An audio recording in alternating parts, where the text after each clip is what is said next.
Under the absolutely poverty, a person who are totally unable uh, mm, to fulfill their basic requirements, just like food, shelter, health, clothes, etc. यहाँ पे आप कह सकते हो कि जो निरपेक्ष गरीबी है उसमें एक मनुष्य, एक मानव अपनी आधारभूत सुविधाओं को भी पूरा नहीं कर पाता है, वो असमर्थ होता है। अब ये आधारभूत सुविधाएं कौन सी हो सकती हैं? तो आप इसमें खाना, कपड़ा, स्वास्थ्य सुविधाएं ले सकते हैं। दूसरा हमने कहा रिलेटिव पॉवर्टी, जिसको हिंदी में कह रहे हैं हम लोग सापेक्ष गरीबी। तो relative poverty is totally concern with the disparities of income. आप कह सकते हो सापेक्ष गरीबी का अर्थ हो सकता है आय की असमानताएं। आय की असमानताओं का मतलब in a society there few persons are rich and some peoples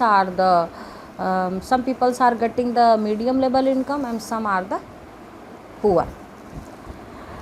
So we have discussed the two types of the poverty, absolutely and the relative. I am repeating once more time.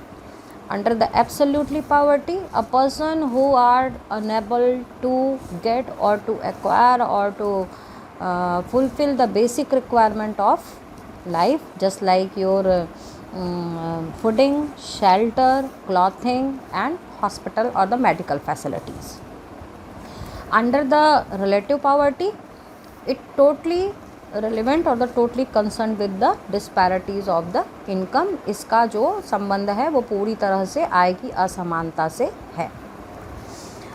हम भारत में यदि गरीबी की बात को कहें तो गरीबी को अलग अलग तरीके से डिफ़ाइन किया गया है। In India the term of the poverty has defined in different manners.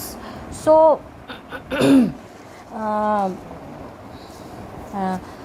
I am explaining the different types of the explanation which given by the different committees or the different planning commissions.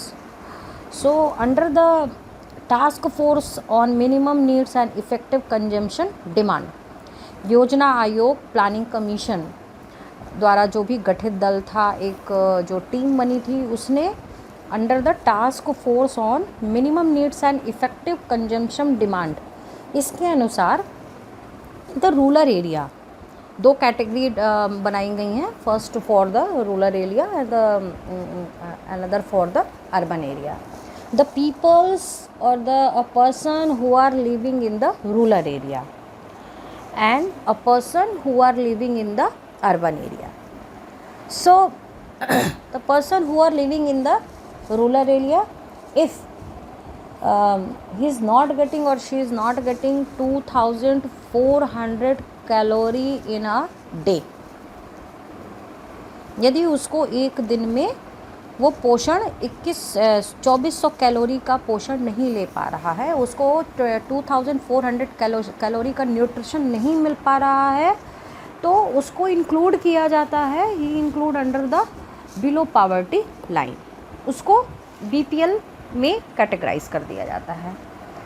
And for the urban area, शहरी क्षेत्रों में, if a person who are not getting the 2100 calorie per day nutrition, यदि उसको जो वो खाना खा रहा है या जो आहार ले रहा है, यदि वो 2100 कैलोरी प्रतिदिन में कंज्यूम नहीं कर पा रहा है, तो उसको शहरी क्षेत्रों में BPL की कैटेगरी में रखा जाता है। इसके बाद जो दूसरा हम लोगों के यहाँ इंडियन कंस्ट्रक्ट में डिफ़ाइन किया गया है पॉवर्टी लाइन को, वो दूसरा कैटेगराइजेशन है central rural development ministry. Central rural development ministry के हिसाब से पॉवर्टी लाइन अलग अलग राज्यों में निर्धारित कर दी गई है। तो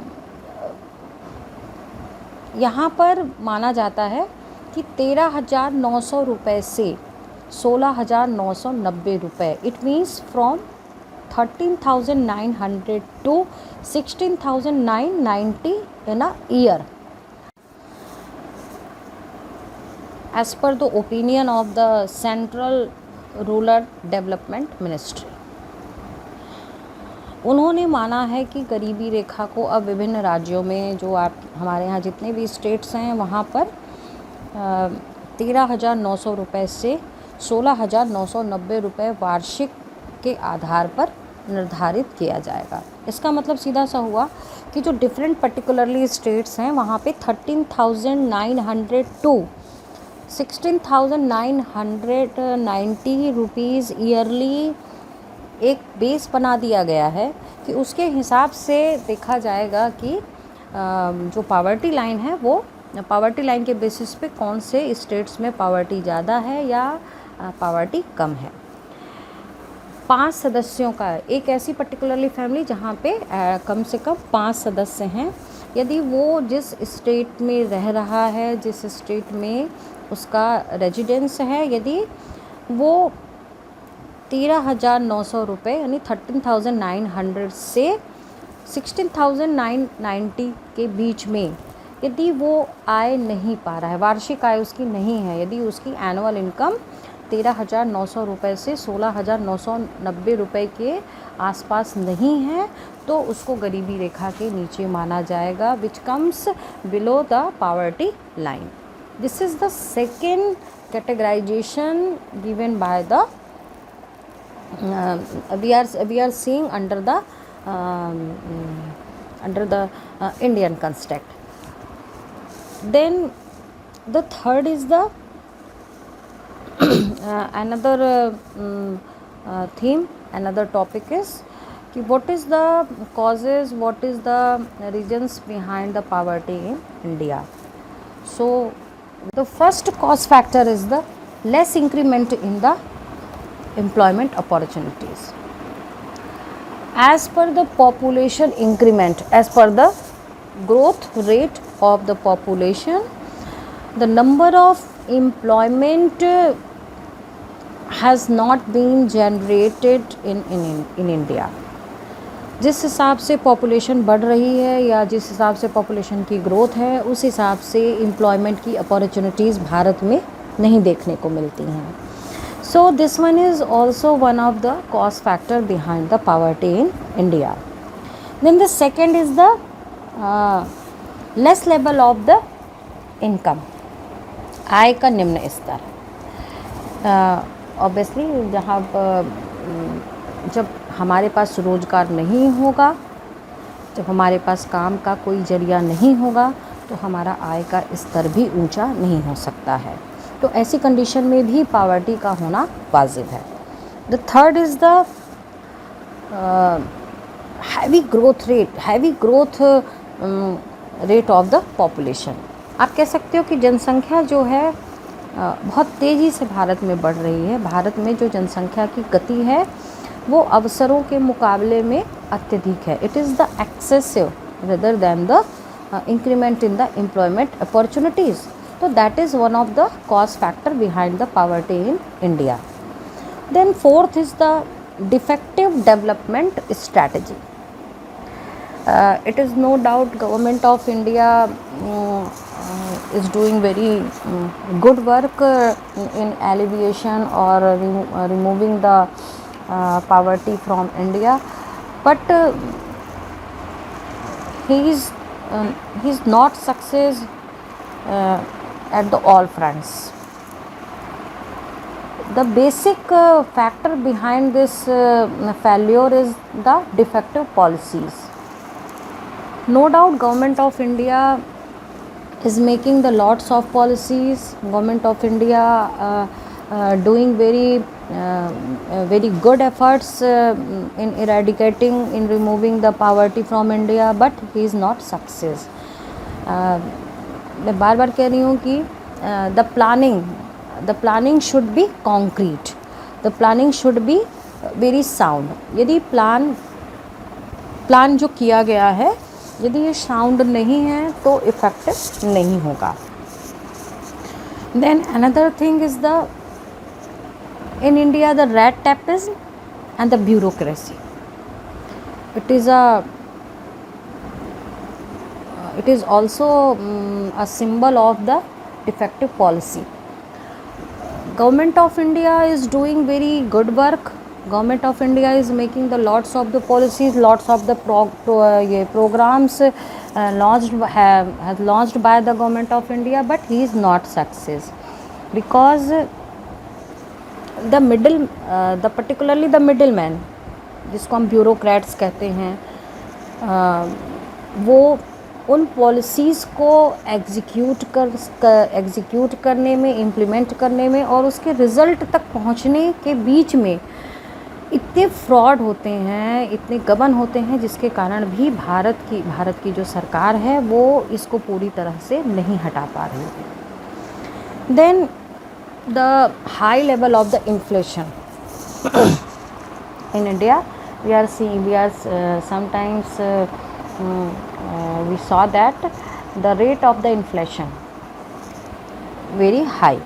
भारत में यदि मुद्रा प्रसार की स्थिति को देखा जाए तो वो काफ़ी भयावह स्थिति में भी पहुंच जाती है, महंगाई भी बहुत ज़्यादा बढ़ जाती है. तो इसके कारण भी लोग अपना जीविकोपार्जन नहीं कर पाते हैं, अपनी लाइफ्स की जो बेसिक नीड्स हैं उसको भी पूरा नहीं कर पाते हैं. तो all these factors behind to create the poverty in India. Next topic is the poverty alleviation program and employment generation program in India. The first program is Swarna Jayanti Gram Swarojgar Yojana. The objective of this planning is to providing bank loan and government subsidy by self-help groups and collect the peoples who are living in the rural areas and comes under the below poverty line. Basically सरकार की इस योजना को चलाने के पीछे जो नियति है, जो एक सोच है, वो यही है कि वो ऐसे लोगों को जो गरीबी रेखा के नीचे अपना जीवन यापन कर रहे हैं, उन्हें गरीबी रेखा से ऊपर लेकर आना, उनको स्व सहायता समूहों से संगठित करके बैंक लोन देना, सरकार द्वारा सब्सिडी देना, ताकि वे अपने लिए कोई लघु व्यवसाय प्रारंभ कर सकें. दे स्टार्ट स्मॉल बिजनेस और the cottage industries, what ever type of the industries they can start. The second program which is started by the Government of India is the Swarna Jayanti Shahri Rozgar Yojana. This program has started from 1st April 2009. The basic objective behind to start this program is to provide self-employment. To provide the self-employment to new entrepreneurs, encourage to them to start small scale businesses, and as well as Government of India is also providing assistance by the self-help group to the urban females ki they can start their own business.